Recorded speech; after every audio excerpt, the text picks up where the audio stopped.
Moi, je crois que on a la chance de vivre dans un pays où l'accès au théâtre, donc le chemin de la formation, de la progression, est très divers.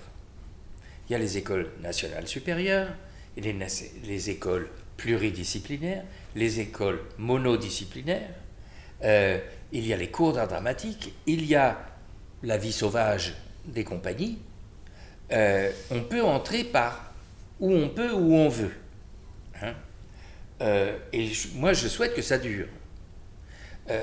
Je souhaite aussi, je l'ai dit par exemple il y a 2 jours à Lyon, au conseil d'administration de l'ENSAT, c'est qu'il serait bon que, globalement, ce qui est l'enseignement officiel du théâtre est un peu plus une doctrine.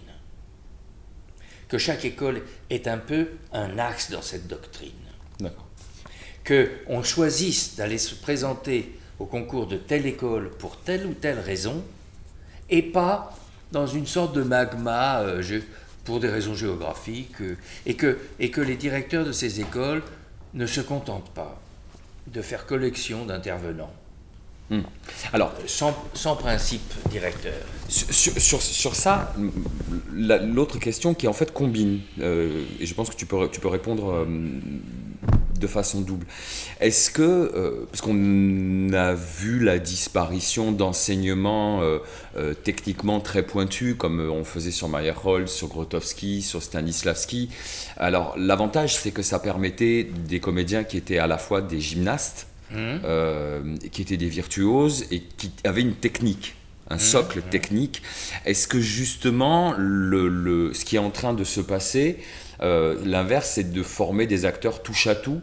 Et est-ce que justement, cette chose de touche-à-tout, ça n'a pas à voir avec le marché? Touche-à-tout, ça aboutit à touche-à-rien. C'est tout. Je pense qu'il doit y avoir dans un artiste, que ce soit un peintre, un musicien, un acteur, un metteur en scène, tout ça, une sorte de, comment dire, d'animalité interprétative. Enfin, je ne sais pas, d'avoir la fiction dans la peau,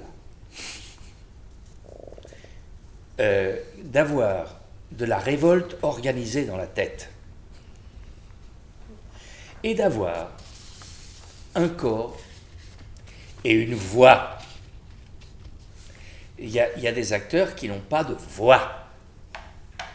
Moi, je voyais bien, j'ai toujours vu dans les classes au conservatoire ou dans les promotions des écoles qu'il y avait des gens qui avaient quelque chose pour pénétrer dans l'imaginaire des spectateurs, et qui est purement animal et physique, et qui doit se compléter d'un savoir, d'une culture, d'une révolte, d'une politique, d'une révolution.